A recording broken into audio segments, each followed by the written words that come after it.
రంగారెడ్డి జిల్లాలో శంకరపల్లి మండలం మామిడిపూడి వెంకటరంగయ్య ఫౌండేషన్ ఆధ్వర్యంలో మేము ఇల్లు తిరిగి సర్వే చేసినాం. స్కూల్కి పోతున్నారా, పోతే ఎందుకు పోతున్నారు, ఎందుకు చదువుకుంటున్నారే. అస్సలే చదువు రాదు. ఒక మహిళ ఇంట్లో ఉంది, మేము అన్నీ అడుగుతున్నాం ఆమెనే, ఏం చదువు నేర్పించి ఏం చేస్తావు, అప్పులు చేసి ఫీజులు ఎందుకు కడుతున్నావు, ఏమొస్తుందని ఆరాటం అని చెప్పి ఆమెను అడిగితే, అట్లా మాట్లాడతారు ఎందుకు సార్ అని మమ్మల్ని చూసి ఒక మాట అడిగింది. నాకు చదువు రాదు, నేను బస్ స్టాండ్కి పోతా, బోర్డు మీద ఏం రాసిందో నాకు తెలియదు, పోయేటోళ్ళను వచ్చేటోళ్ళను అందరినీ అడుగుతుంటే వాళ్ళు ఎవరు నాకు ఒక మాట సహాయం కూడా చెయ్యరు, ఈసడించుకుంటారు, అవమానం అనిపిస్తుంది అవన్నీ చూస్తే.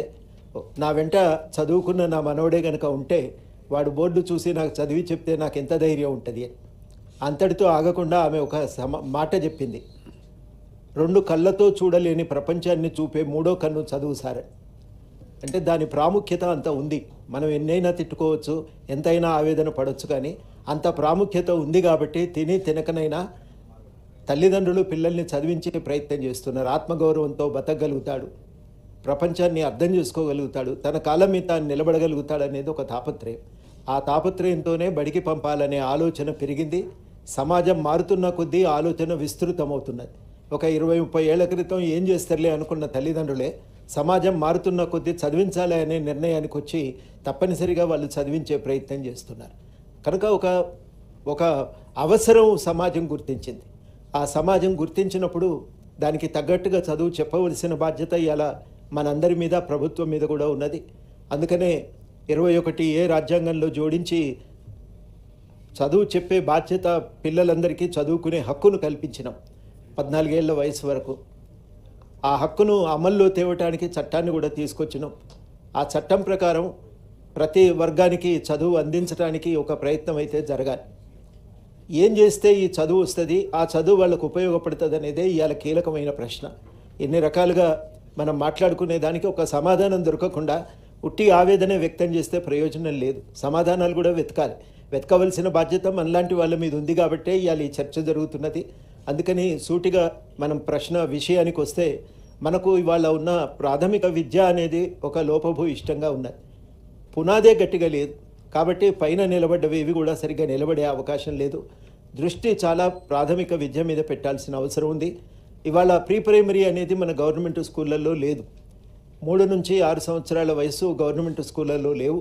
ఒకసారి వాళ్ళు ప్రైవేట్ స్కూళ్ళకు వెళ్ళిన తర్వాత అక్కడి నుంచి వెనక్కి తిరిగి గవర్నమెంట్ స్కూల్కి వచ్చే అవకాశం లేదు. ఇవాళ వాస్తవానికి చాలా మంచి పనులు జరుగుతున్నాయి. ఇవాళ మొదలైందా, నిన్న మొదలైందా అనే పక్కన పెడితే మధ్యాహ్న భోజనం అనేది చాలా గొప్ప పథకం. పిల్లల ఆరోగ్యం పెరిగింది, వాళ్ళ అభ్యాసన సామర్థ్యాలు పెంచడానికి అది ఒక ప్రాతిపదికగా ఏర్పడ్డది. పిల్లలు బడికి రావడానికి కూడా అది ఒక అవకాశంగా కూడా కలిగింది. ఇవాళ చాలా రెసిడెన్షియల్ స్కూళ్ళు వచ్చినాయి. కొంతమందికి మంచి విద్య దొరుకుతున్నది. ఆ విద్య ఇవాళ అందరికీ దొరకాలనేదే మన తాపత్రయం. టీచర్ల రిక్రూట్మెంట్ జరిగింది. వాళ్ళకున్న ప్రాథమిక సమస్యలు పరిష్కరించి వాళ్ళందరితోని బోధనలో పెట్టడానికి ఒక మంచి ప్రయత్నం కూడా మొదలైంది.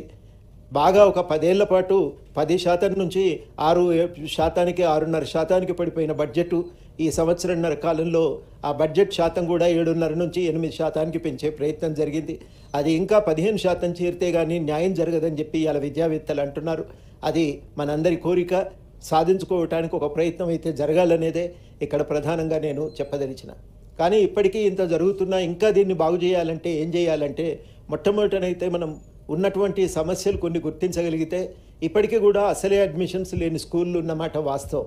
వాళ్ళున్న సమస్యలను లిస్ట్ అవుట్ చేస్తే అసలే అడ్మిషన్స్ లేని స్కూళ్ళు ఉన్నమాట వాస్తవం. ప్రత్యేకించి ఈ సమస్య చాలా తీవ్రంగా మనకు ప్రాథమిక స్థాయిలో ఉంది. 1 కిలోమీటర్ దూరంలోనే ప్రతి ఆవాసానికి 1 కిలోమీటర్ దూరంలోనే స్కూలు ఉండాలనే రైట్ టు ఎడ్యుకేషన్ యాక్ట్ నియమం ప్రకారం ప్రాథమిక విద్య మీద DPEP కింద అనుకోండి, ఆ తర్వాత ఇతర పథకాల కింద స్కూళ్ళని ఏర్పాటు చేయటం జరిగింది. ఈ ఏర్పాటు చేసేటువంటి క్రమమే ఆ ప్రాథమిక విద్య సంస్థలు బాగా పెరిగినాయి. ఇవాళ అసలు సంఖ్య లేనటువంటి స్కూళ్ళు కానీ, 50 కంటే తక్కువ అడ్మిషన్ ఉన్న స్కూళ్ళు కానీ ప్రాథమిక స్థాయిలో చాలా ఉన్నాయి.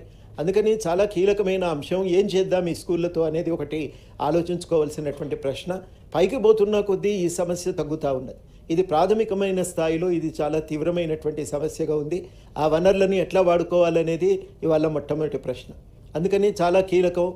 మొట్టమొదట ప్రాథమిక విద్యలోనే ప్రీ ప్రైమరీ కూడా మనం దాంట్లో జోడించి ప్రారంభించవలసిందే. 3 నుంచి 5 ఏళ్ల వరకు వాళ్లకు ప్రీ ప్రైమరీ ప్రారంభించి 5వ తరగతి నుంచి ప్రాథమిక విద్యా పాఠశాలను కొనసాగించటం ఇది ఇవాళటి తక్షణ అవసరం.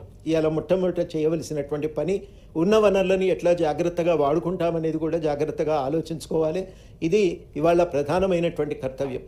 రెండో కీలకమైన సమస్య మల్టీ గ్రేడ్ టీచింగ్. అంటే ఒక టీచరే 5 క్లాసులు చెప్పటమో, 2 టీచర్లు 5 క్లాసులు చెప్పటమో, ఇది ఒక తీవ్రమైనటువంటి సమస్య. ఇంతమందికి ఒకే టీచర్ చెప్పటం సాధ్యం కాదు. ప్రతి క్లాస్కు ఒక టీచర్ అయితే ఉండి తీరవలసిందే. ఆ ఉన్నప్పుడు మాత్రమే అక్కడ బోధనా సామర్థ్యాలు పెంచడానికి ఒక అవకాశం ఉంటుంది. ఇవాళ తెలంగాణ విద్యా సంస్థల్లో ఉన్న 2 కీలకమైన సమస్యలు. ఒకటి, మనకు ఇవాళ బోధనా సామర్థ్యాలు, అభ్యాసన సామర్థ్యాలు చాలా తక్కువగా ఉన్నాయి. 36 రాష్ట్రాల్లో మేఘాలయ తప్ప అందరూ కూడా మనకంటే పైనే ఉన్నారు. ఇది ఇవాళటి వాస్తవం. అదేవిధంగా మౌలిక సదుపాయాల విషయంలో కూడా మనం 27వ స్థానంలోనే ఉన్నాం. గవర్నెన్స్ విషయంలో కూడా చాలా వెనుకబడిపోయి ఉన్నామనేది ఇవాళ దేశవ్యాప్త అంచనాల్లో తేలుతున్నది. కాబట్టి ఈ సమస్యల నుంచి తక్షణమైతే బయటపడాలంటే మొట్టమొదట ఈ ప్రాథమికమైన విద్యలో ఉన్న వనరులను, మనం కొత్త వనరులు అవసరం లేదు, ఉన్న వనరులను జాగ్రత్తగా వాడుకోగలిగితే క్లాస్కు ఒక టీచర్ చొప్పున టీచర్లను కేటాయించి ఆ టీచర్ల చేత ఉన్న పిల్లలకు మనం సరియైన విద్యను చెప్పగలిగితే, దానికి ప్రీ ప్రైమరీ కూడా జోడించగలిగితే అది చాలా ఉపయోగకరంగా ఉంటుంది. ఇది మనం ప్రాథమికంగా గమనించాలి.